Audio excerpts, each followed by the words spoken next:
It looked less like a golf tournament and more like a crisis summit. Black Suburbans lined the parking lot. Reporters waited outside like it was a papal conclave. And inside, Bryson DeChambeau was leading a players-only meeting about the one thing nobody at LIV Golf wants to say out loud: the money is running out. This is the story of the most dramatic week in LIV Golf history, and it all unfolded on Tuesday afternoon at Trump National Bedminster in New Jersey. Just before 2 o'clock local time, Bryson DeChambeau finished a practice round alongside Bubba Watson on the 9th green. A reporter approached him for an interview. Bryson DeChambeau politely declined and offered only 2 words before walking away. Big meeting. Those 2 words would define the entire day, because what happened inside the clubhouse over the next 90 minutes has left the golf world asking one massive question. Will LIV Golf survive beyond 2026, and if it does, how? To understand why professional golfers were locked inside a room at a golf club owned by the President of the United States, holding what amounted to an emergency summit, you have to go back to how this league was built in the first place. LIV Golf was launched with the backing of Saudi Arabia's Public Investment Fund, one of the largest sovereign wealth funds on the planet. The league arrived with enormous signing bonuses, poaching some of the biggest names in golf, and it immediately triggered a bitter feud with the PG. A tour that split the professional game in 2. The Public Investment Fund poured staggering amounts of money into the project. According to reports, more than $5 billion has already been invested into LIV Golf since its creation. But despite all of that spending, the league has struggled to gain real traction with audiences and has struggled to retain golfers. Then came the turning point. In late April 2026, the Public Investment Fund announced that it would stop backing LIV Golf after the conclusion of the 2026 season. From that moment, the countdown clock started ticking, and the warning signs have been piling up ever since. The organization has already informed its employees about potential mass layoffs. It has laid the groundwork for a potential bankruptcy filing in the United States. Multiple lawsuits have been filed against LIV Golf in recent weeks, including one that accuses the league of stealing the very idea for its own existence. The Asian Tour, which had served as a feeder league for LIV Golf, walked away from its deal and partnered back up with the PG. A tour and the DP World Tour, a move that reportedly caught Chief Executive Officer Scott O'Neill and LIV Golf completely by surprise. The Asian Tour partnership had also helped give LIV Golf players an opportunity to earn official World Golf Ranking points, so losing it stings twice. The damage did not stop there. Moby, the company that hosted the streaming feature for LIV Golf, is now in a battle with the organization after their deal suddenly ended in the middle of the season. The LIV Golf event in New Orleans was postponed without any return date. And perhaps most alarming of all, reports indicate that the league is already running on loans just to complete the rest of the 2026 campaign. Think about that for a moment. A league that received more than $5 billion in funding is now borrowing money to finish out its own season. That is the backdrop against which every player walked into Trump National Bedminster on Tuesday. Now let us walk through exactly how the day of meetings unfolded, because the sequence of events tells you just how serious this situation has become. The first meeting was scheduled for 2 o'clock in the afternoon inside the clubhouse. This was a captains-only session. The captains of the league's 4-man team sat down with Chief Executive Officer Scott O'Neill to discuss the most pressing question in professional golf. That meeting lasted roughly 40 minutes. When it wrapped up, the captains, accompanied by Scott O'Neill, filed out of the clubhouse and made a short walk to a smaller brick and glass building that houses the locker room. Waiting inside were the rest of the LIV Golf players and the team general managers, all of them desperate for any new information about the status of their league. That second meeting, involving the full player body, lasted about 20 minutes. Then, something notable happened. Scott O'Neill and the team general managers exited the building. Scott O'Neill appeared at the second-floor exit, descended a flight of stairs, and walked straight past a cluster of reporters who were eager to fire questions at him. With a media relations staffer close by his side, the chief executive officer declined to say a single word.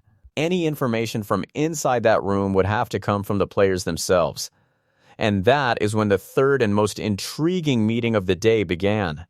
With no executives and no general managers in the room, Bryson DeChambeau took charge and led a players-only session that ran for more than 30 minutes. In total, the players were behind closed doors for over 90 minutes. Outside, the scene grew stranger by the minute. Caddies killed time rolling putts on the practice green. Team general managers sought shade under the trees. A fleet of black Suburbans lined the parking lot ready to shuttle players back to their hotel. Reporters stood waiting as if a new pope was about to be announced, when the doors finally opened around 3:45 in the afternoon. The wall of silence was almost total. Joaquin Niemann and Lee Westwood both said they needed to go practice. Lucas Herbert passed on questions, though he did crack a lighthearted joke about starting his own tour. Anthony Kim was tight-lipped. So were Graham McDowell, Thomas Peters, and Bubba Watson. Bryson DeChambeau himself said nothing. Paul Casey stopped to chat with reporters, but only to share old stories from the 1999 Walker Cup, where he and Luke Donald helped Great Britain and Ireland to victory. When a dozen of the most recognizable golfers on earth all refused to discuss a 90-minute meeting, you know the stakes inside that room were enormous. But not everyone stayed silent. And the small leaks that did emerge paint a fascinating picture. Richard Bland, one of the elder statesmen of LIV Golf at 53 years old, gave reporters the clearest window into what happened. He confirmed that Bryson DeChambeau effectively chaired the meeting. In his words, Bryson just ran through what he knows, and obviously we're trying to do it as a group, but we're individuals as well. So I think the next 2 to 3 weeks is going to be where it's at. Richard Bland then delivered the line that every LIV Golf fan has been clinging to. We're in this together, we're fully backing Scott. I think probably in the next 2 to 3 weeks we'll have a bigger picture. And he added one more telling statement about where things truly stand. We're just in that kind of stage at the minute that we're positive with what's going on, but we just need everything to be fully signed off so you can go forward. Thomas Detry, a member of Dustin Johnson's Four Aces team, summed up the entire day in the shortest way possible. No updates, just positive information. Byeong Hun An, the captain of the Korean team, brought some levity to the situation when describing the players' only portion. He said the meeting went well. It was fun and no one's throwing fists or anything, which was good. Bryson was talking and it was pretty good. The vibe was good. Abraham Answer, who plays for the Torque team, revealed that the players spent the time going through the business plan for next year, but said he could not share anything beyond that.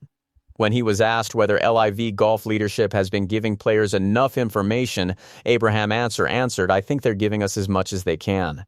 He also addressed the question that must be haunting every player under contract. Asked about his deal being honored, he said, "I can only speak for myself, but everything has been okay with me.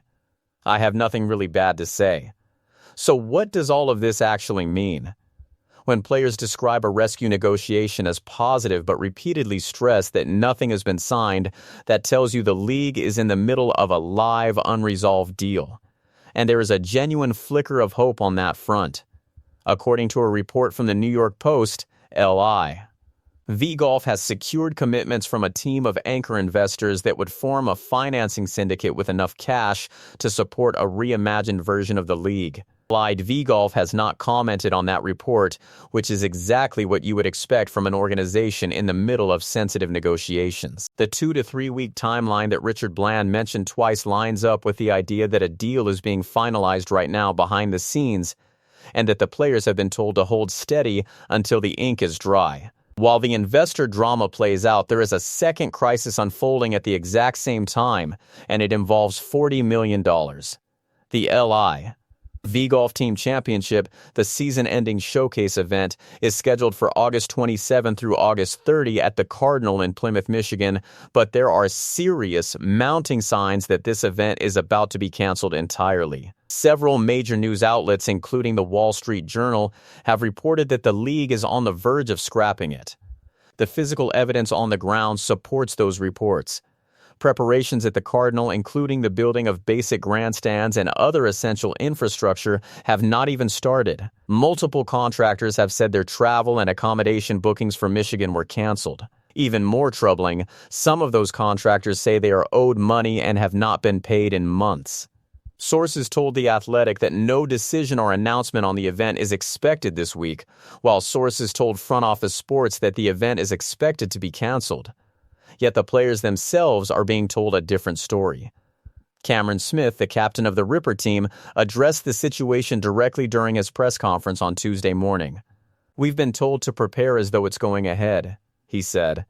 "So we're expecting it to happen. I'm really unsure, but we had a great year there last year in Detroit, and we're hoping to get back there."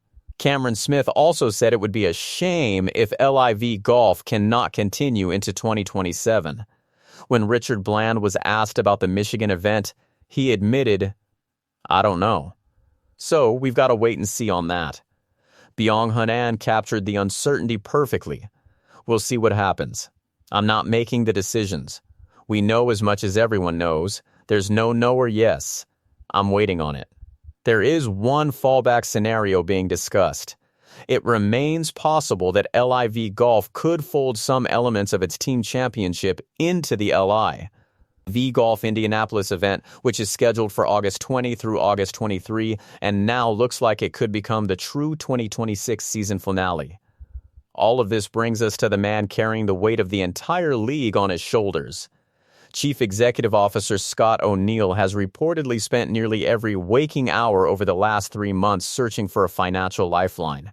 His plan has a name. It is being called LIV 2.0, a reimagined version of the league built around new private investment. The target is to raise up to $250 million for next season. But one part of his investor pitch has raised eyebrows across the sports business world. In an interview with Sportico, Scott O'Neill promoted the tax opportunities available to investors because of the league's net operating losses in the billions. Here is what that means in simple terms. Tax law allows a company to take losses from previous years and apply them against future years where the company actually makes a profit. So if a business lost billions over 5 years but then earns $100 million in profit the following year, it can apply those old losses and avoid paying taxes on that profit. In other words, part of the sales pitch to save LIV Golf is essentially this: invest in us because we have already lost so much money. When your losses become your headline selling point, that tells you exactly how difficult this fundraising effort has become. And consider the brutal math here. The league burned through more than $5 billion and is now fighting to raise $250 million, a figure that represents only a small fraction of what has already been spent. So where does this all go from here? The next domino falls almost immediately. Scott O'Neill is scheduled to address the media at 10 o'clock on Wednesday morning at Trump National Bedminster in what is being billed as a league update.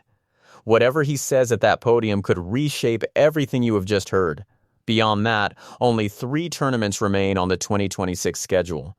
First is this week's LIV Golf New York event at Trump National Bedminster, running from August 6 through August 9. Then comes Indianapolis from August 20 through August 23. And finally, the Michigan Team Championship, if it survives at all. Meanwhile, the players are quietly preparing their own exit ramps. According to reports, at least one LIV golf star who recorded a top 10 finish at a major championship in 2026 has confirmed that his manager has already discussed a possible return to the PGA Tour. And Bryson DeChambeau himself has previously stated that he plans to focus on his YouTube channel if LIV Golf comes to an end. These are the moves of men who hope for the best but are planning for every outcome. That leaves us with the massive questions that nobody inside that locked room at Trump National Bedminster could answer. Can the financing syndicate actually close a deal within the 2 to 3 week window that Richard Bland described? Will every player contract be honored if the money runs dry? And if the league truly collapses, where do stars like Bryson DeChambeau, Cameron Smith, Joaquin Niemann, and Dustin Johnson go next? If we have learned anything about LIV Golf since the day it launched, it is that its most predictable quality has always been its unpredictability. A league born from $5 billion of sovereign wealth now finds its fate resting on a handful of anonymous investors, a Wednesday morning press conference, and the next 2 to 3 weeks. The clock is ticking, the players are waiting, and professional golf is holding its breath.